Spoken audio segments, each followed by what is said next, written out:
আসসালামু আলাইকুম, সবাইকে স্বাগত জানাচ্ছি বিডি ফিউজে। আপনাদের সঙ্গে আছি আমি শরফি দিবা। দক্ষিণ এশিয়ার ভূরাজনীতি দ্রুত বদলে যাচ্ছে। আঞ্চলিক শক্তির প্রতিযোগিতা, সাম্প্রদায়িক রাজনীতির উত্থান, সীমান্ত সংকট, তথ্যযুদ্ধ এবং অর্থনৈতিক চাপ সবকিছু মিলিয়ে বাংলাদেশের নিরাপত্তা ভাবনায় নতুন বাস্তবতা তৈরি হয়েছে। একসময় বাংলাদেশের নিরাপত্তা নীতি মূলত সীমান্ত রক্ষা, অভ্যন্তরীণ স্থিতিশীলতা এবং কূটনৈতিক ভারসাম্যের মধ্যে সীমাবদ্ধ থাকলেও এখন বিশ্লেষকরা বলছেন সময় এসেছে আরও বিস্তৃত নিরাপত্তা কৌশল নিয়ে ভাবার। বিশেষ করে মধ্যপ্রাচ্যে ইরানের প্রতিরোধ কৌশল, অসম যুদ্ধের সক্ষমতা এবং বহুমাত্রিক প্রতিরক্ষা কাঠামো এখন নতুন করে আলোচনায় এসেছে। সামরিক বিশ্লেষক ও ভূরাজনীতি পর্যবেক্ষকদের একটি অংশ মনে করেন, বাংলাদেশের বাস্তবতা ভিন্ন হলেও ইরানের কিছু কৌশলগত শিক্ষা ভবিষ্যৎ নিরাপত্তা পরিকল্পনায় গুরুত্ব পেতে পারে। আরও থাকছে ওয়াহিদ ফারুকীর প্রতিবেদনে।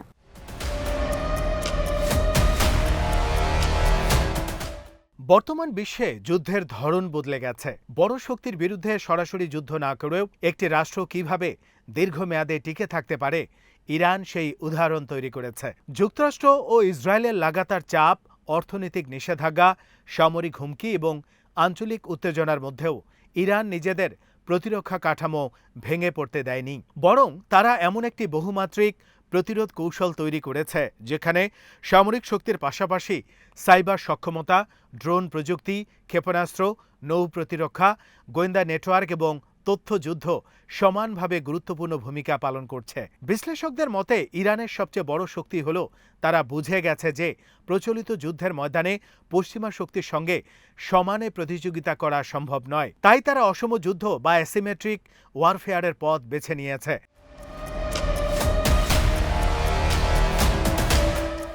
বাংলাদেশের ক্ষেত্রে এই আলোচনা নতুন করে গুরুত্ব পাচ্ছে মূলত দক্ষিণ এশিয়ার বর্তমান রাজনৈতিক বাস্তবতার কারণে। ভারতের অভ্যন্তরীণ রাজনীতিতে হিন্দুত্ববাদী রাজনীতির উত্থান, মুসলিমদের নিয়ে বিতর্কিত বক্তব্য, নাগরিকত্ব সংশোধনী আইন সিএএ, জাতীয় নাগরিক পঞ্জি এনআরসি এবং বিভিন্ন সময় সাম্প্রদায়িক সহিংসতার ঘটনাগুলো বাংলাদেশ উদ্বেগের সঙ্গে পর্যবেক্ষণ করছে। বিশেষ করে পশ্চিমবঙ্গ ও আসাম ঘিরে রাজনৈতিক উত্তেজনা, সীমান্ত ইস্যু এবং অভিবাসন প্রশ্নকে কেন্দ্র করে যেভাবে রাজনৈতিক ভাষ্য তৈরি হচ্ছে তা বাংলাদেশের নীতি নির্ধারকদের কাছেও গুরুত্বপূর্ণ হয়ে উঠছে। অনেক পর্যবেক্ষক মনে করেন প্রতিবেশী রাষ্ট্রের অভ্যন্তরীণ রাজনীতির প্রভাব সীমান্ত অতিক্রম করে আঞ্চলিক স্থিতিশীলতায় প্রভাব ফেলতে পারে।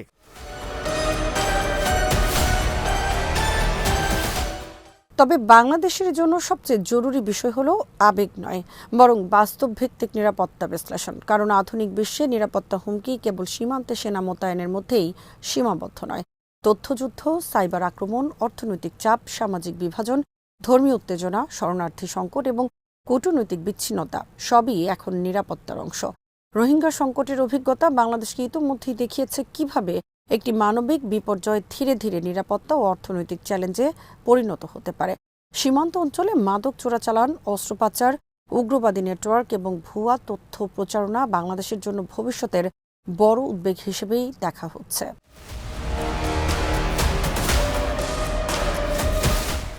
এই বাস্তবতায় সামরিক বিশ্লেষকদের একটি অংশ মনে করছেন বাংলাদেশের নিরাপত্তা নীতিতে সমন্বিত প্রতিরক্ষা ধারণা নিয়ে কাজ করার সময় এসেছে। অর্থাৎ শুধু সেনাবাহিনীর শক্তি বৃদ্ধি নয়, বরং রাষ্ট্রের সামগ্রিক সক্ষমতা বাড়ানো প্রয়োজন। ইরানের উদাহরণে দেখা যায় তারা সামরিক শক্তির পাশাপাশি প্রযুক্তিগত আত্মনির্ভরতার উপর জোর দিয়েছে। নিষেধাজ্ঞার মধ্যেও তারা ড্রোন, ক্ষেপণাস্ত্র, রাডার, সাইবার প্রতিরক্ষা এবং ছোট আকারে নৌবাহিনী গড়ে তুলেছে। এর ফলে বড় শক্তির বিরুদ্ধে সরাসরি যুদ্ধ না করেও তারা প্রতিরোধ গড়ে তোলার সক্ষমতা অর্জন করেছে।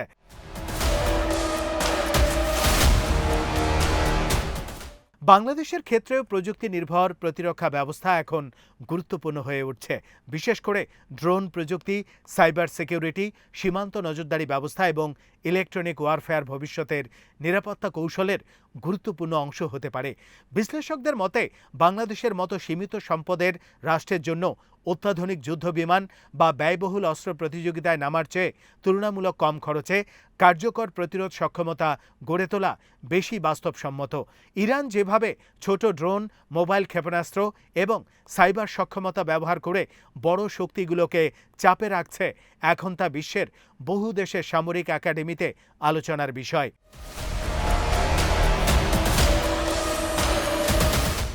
বাংলাদেশের জন্য আরেকটি গুরুত্বপূর্ণ বিষয় হতে পারে প্রতিরক্ষা শিল্পে আত্মনির্ভরতা।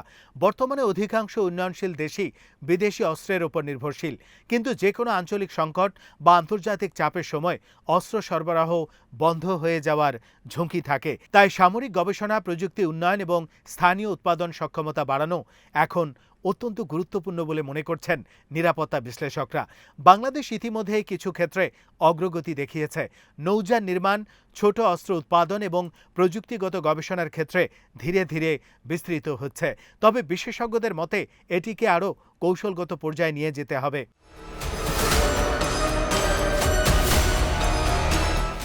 বাংলাদেশের নিরাপত্তা ভাবনায় সমুদ্র এখন গুরুত্বপূর্ণ হয়ে উঠছে। বঙ্গোপসাগর কেবল অর্থনৈতিক সম্পদের উৎস নয়, বরং এটি এখন ইন্দো প্যাসিফিক রাজনীতিরও একটি গুরুত্বপূর্ণ কেন্দ্র। চীন, ভারত, যুক্তরাষ্ট্র সহ বিভিন্ন শক্তি এই অঞ্চলে প্রভাব বাড়াতে সক্রিয়। ফলে বাংলাদেশের জন্য সামুদ্রিক নিরাপত্তা, বন্দর সুরক্ষা এবং উপকূলীয় প্রতিরক্ষা ব্যবস্থা জোরদার করা অত্যন্ত জরুরি হয়ে উঠেছে। ইরানের মশা নৌবহর কৌশল, অর্থাৎ ছোট, দ্রুতগামী এবং আক্রমণক্ষম নৌযান ব্যবহার করে বড় নৌশক্তিকে চ্যালেঞ্জ করা বিশ্বজুড়ে আলোচিত হয়েছে। বাংলাদেশের ভৌগোলিক বাস্তবতায়ও ছোট কিন্তু প্রযুক্তি নির্ভর নৌ প্রতিরক্ষা ইউনিট কার্যকর হতে পারে বলে মনে করেন অনেক বিশ্লেষক।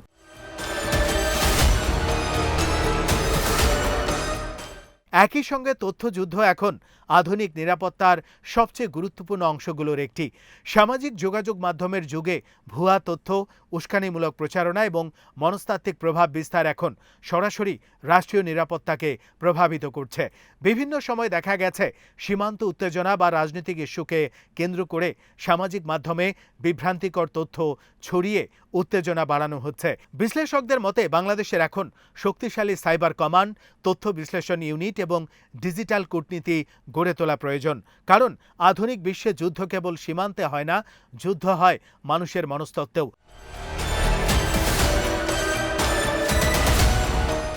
কূটনৈতিক ভারসাম্য বাংলাদেশের জন্য অত্যন্ত গুরুত্বপূর্ণ হয়ে উঠছে। দক্ষিণ এশিয়ার রাজনীতিতে বাংলাদেশ এমন এক অবস্থানে রয়েছে যেখানে তাকে একই সঙ্গে চীন, ভারত, যুক্তরাষ্ট্র, তুরস্ক, জাপান এবং মধ্যপ্রাচ্যের দেশগুলোর সঙ্গে ভারসাম্য বজায় রাখতে হয়। বিশেষজ্ঞদের মতে কোনো একটি শক্তির উপর অতিরিক্ত নির্ভরশীলতা ভবিষ্যতে কৌশলগত ঝুঁকি তৈরি করতে পারে। তাই বহুমুখী পররাষ্ট্রনীতি এবং কৌশলগত নিরপেক্ষতা বজায় রাখা বাংলাদেশের জন্য গুরুত্বপূর্ণ হবে।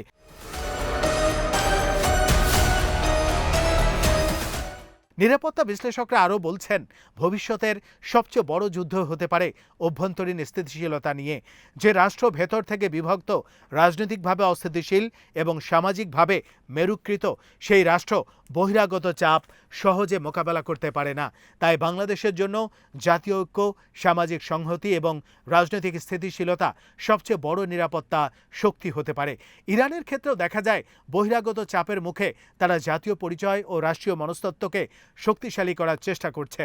বাংলাদেশের ক্ষেত্রেও সাম্প্রদায়িক সম্প্রীতি, সাংবিধানিক মূল্যবোধ এবং সামাজিক স্থিতিশীলতা রক্ষা ভবিষ্যৎ নিরাপত্তার জন্য অত্যন্ত গুরুত্বপূর্ণ হবে।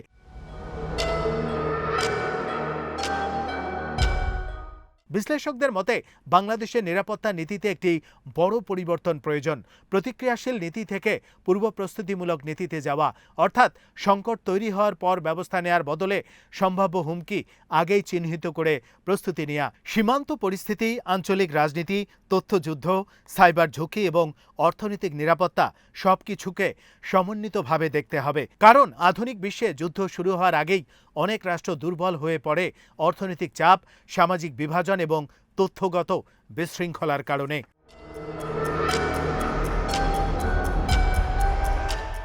বাংলাদেশের সামনে তাই সবচেয়ে বড় চ্যালেঞ্জ হলো ভবিষ্যতের বাস্তবতা সময় থাকতে বোঝা। সামরিক শক্তি গুরুত্বপূর্ণ হলেও কেবল অস্ত্র দিয়ে নিরাপত্তা নিশ্চিত করা সম্ভব নয়। প্রয়োজন প্রযুক্তিগত সক্ষমতা, কৌশলগত ধৈর্য, অর্থনৈতিক স্থিতি, কার্যকর কূটনীতি এবং সামাজিক ঐক্য।